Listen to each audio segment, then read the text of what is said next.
let's get this out of the way. The Nintendo E3 presentation was exciting. But when it wasn't exciting, and it had some pretty amazing highs, but also some not amazing lows. Although, depending on what you play and what you're a fan of, those highs and lows come up at different points. There's always going to be disappointment in something. There's one part of something that's going to be disappointing. I already have a video about my thoughts on the first Nintendo presentation Direct in almost a year. Link to that in the description and little icon thingy up above, whatever it's called. Of course, everything's going to be disappointing. Something's going to have a bad side to it. You can't ever avoid something being disappointing. Sadly, that is the reality of literally everything you will ever run into. But what about the highlights?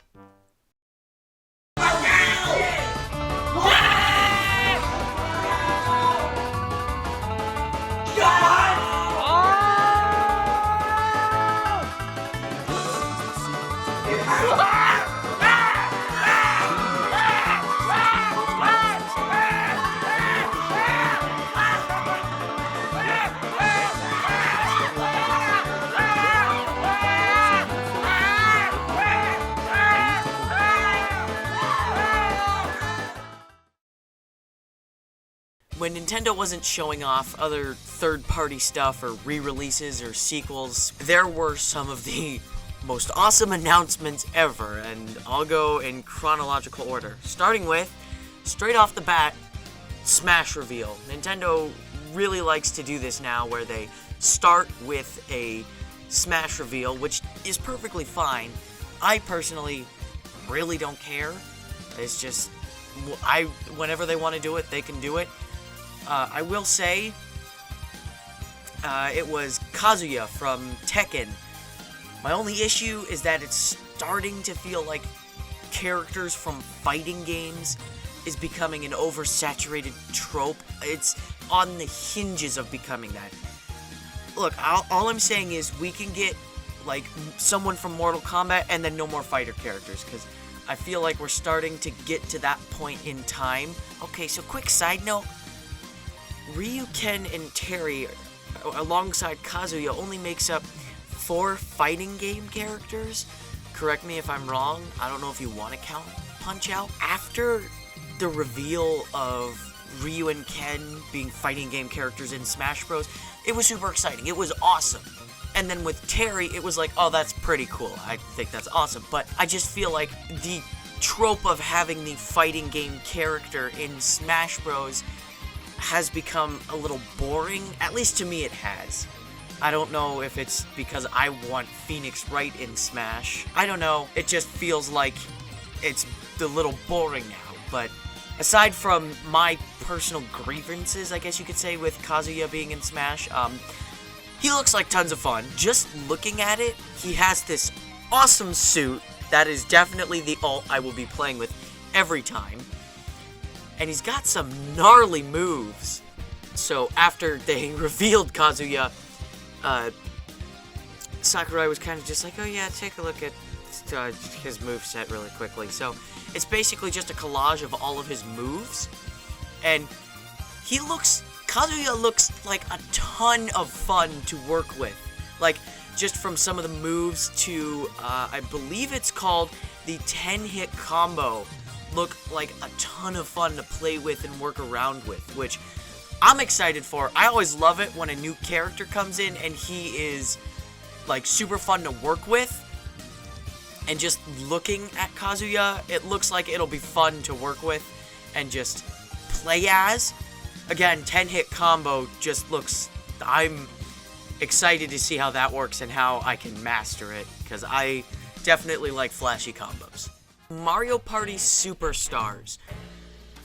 I don't know what to say about this. I have mixed feelings because, like, earlier this year, Nintendo did the online update to Super Mario Party, and then now they're announcing a second Mario Party game on the Switch. I don't know how to feel about this one. I'm probably gonna get it because I enjoy Mario Party. But it's just mixed feelings because we just got the online update to Super Mario Party, and then now they're releasing a completely new game. Although, I guess, benefit of the doubt is that it's just got the 5 original maps from the N64 title. The first one, they're just remakes. I don't know how to feel about this one, so for now, I'm just gonna say I'm excited, but I have mixed feelings about it. Directly after Mario Party Superstars, Nintendo was like, oh hey, returning franchise, and everyone in the room, because I was having a watch party, we were all like, oh, F-Zero? Like, we legit thought, are they gonna bring back F-Zero? I was actually fine with that, but they just went straight into it, and holy guacamole, Metroid Dread is real. After being canned nearly a decade earlier as a Nintendo DS project, oh my god, Nintendo brought it back for the Nintendo Switch as a 2D platformer that it looks fantastic. I can already tell it was developed in a similar engine to Samus Returns on the 3DS, which already makes me really giddy and excited. But the horror aesthetic is really here, and that, oh my god, I am excited. Just watching this trailer and seeing all of it, like the more feminine and curved, more thin kind of suit Samus is wearing, definitely an allusion to the fusion suit as Metroid 5. Obviously takes place after Metroid 4, and Fusion is my favorite game in the Metroid series, so seeing what they do with this makes me excited. But then, looking at it, it doesn't seem like it's an alien planet per se. Like, a lot of this looks more mechanical. Like, obviously, we see Emmy. The only reason we know that name is because of the Amiibo package. But, like, with Emmy, there's this green version of Emmy that we see. But it's like, there's not a lot of monsters, I want to say, compared to, like, a lot of the tech we see. But then again, maybe the trailer really only wanted to go over the tech. But there was a quick flash of the Chozo, and a living Chozo. From what I remember in the Metroid lore, the Chozo were dead. So, this is super cool, super exciting, especially for the Metroid lore. And as much as I don't really like Nintendo kind of doing the amiibo stuff, I mean, come on, you have to admit these amiibos look gorgeous. I'm still trying to get the Samus Returns amiibos, so I don't know when I'm going to end up getting these, but I'm going to get these amiibos because they look gorgeous. I love them. Oh boy, Metroid Dread is exciting. I am shaking in my seat right now. That's how excited I am.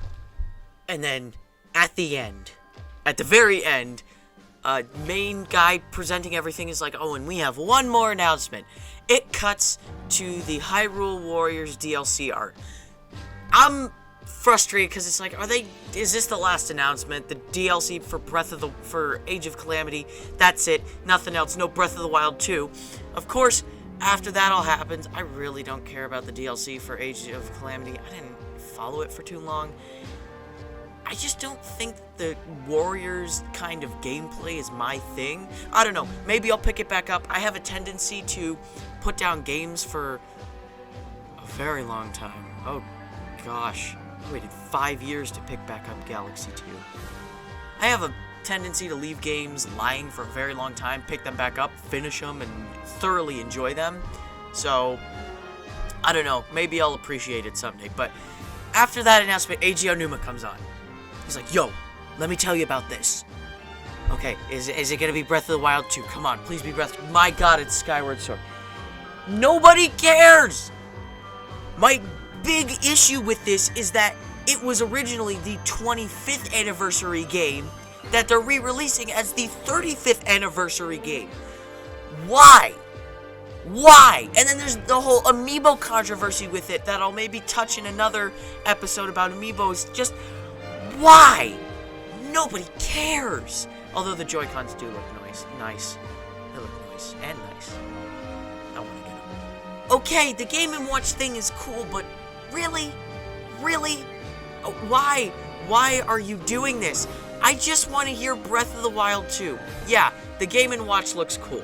Yeah, we get two of the greatest Zelda games of all time, in my opinion, and Zelda 2.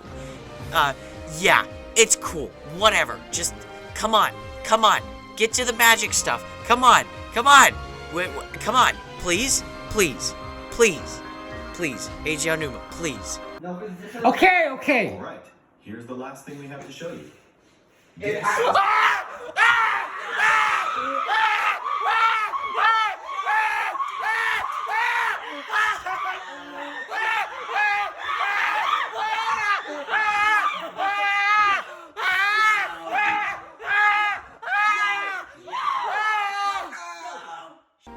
If you couldn't tell from the elated screams in that quick clip I managed to get from my friend recording our reactions of the E3 presentation for Nintendo, oh my god!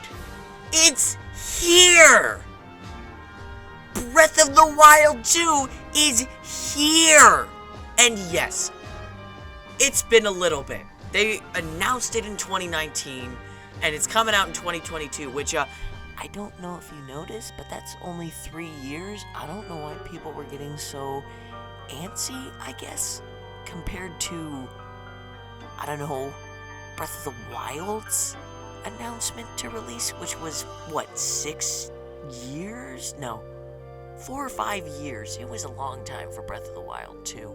So I don't know why people are, for Breath of the Wild, so I don't know why people are complaining. I'm excited. We open up with what looks like the Calamity Strands in the teaser trailer going towards Link. He's fallen in the sky, so, like, islands in the sky, which I wonder if is supposed to be related to Skyward Sword in that islands rise back up out of the sky, like how initially in Skyward Sword, Link has to drop it on the demise, so taking away the magic of it, but the magic comes back, and so now the islands are floating in the sky, and you can traverse them freely, but then you can also go on the ground, and this caught my eye, a bokoblin structure on a stone talus. A, that's not fair. B, I'm excited to see how that works, because that sounds intriguing, and it'd be cool if you could control the stone talus. Also, Sheikah Slate stuff. You can rewind time on objects. Oh, guacamole, we went from the world to Killer Queen in a single game. I'm excited to see what I can do with this. We can phase through objects, though I don't think that has anything to do with the Sheikah Slate, because it looks like the green stuff from the teaser trailer allows us to do that. The Calamity, it's not like a pinkish crimson, it's more of a deep red now. So that's intriguing, and then the castle rises out of the ground, which we knew from the beginning, but we have a release date for 2022, which, in my opinion, isn't that bad. I'm willing to hold out a little longer if the game is fantastic. Plus, I've got Metroid Dread coming this October, and the soft confirmation of Prime 4 is awesome, so I'm pretty happy right now. Looking back at this presentation, I didn't have much to say about it because a lot of the big stuff I was excited for was already announced in Square Enix's presentation, so that was kind of already said and done. So much of the things I talked about here were kind of like the leftovers, although what I did talk about was super exciting for me personally and for a lot of other people. There was some other stuff in there I may have skipped over. I personally am not a fan of that stuff, so it's not the stuff I want to talk about. There were a lot of re-releases. Like, I think there were 3 or 4. Just, that's a lot to me, and I was a little baffled by that one, but I don't know. I think it's cool that other companies are picking up where Nintendo is just being absolutely awful at re-releasing games and doing it on their own. I think that's awesome. I think that's cool. Personally, I don't care about re-releases as long as the re-release is good, because if the re-release isn't good, then I have some issues. Aside from that, most of the games shown were pretty good. Some I didn't talk about, I don't particularly care about, but I'm excited for them nonetheless. But what I did talk about, I'm super excited for, and I cannot wait. And with that, I want you all to give me a like, and if this is another video of mine you're watching, consider hitting that subscribe button if you have not, because if you've come back, it clearly means you like my content. Thank you all so much for watching, and have a great and wonderful day.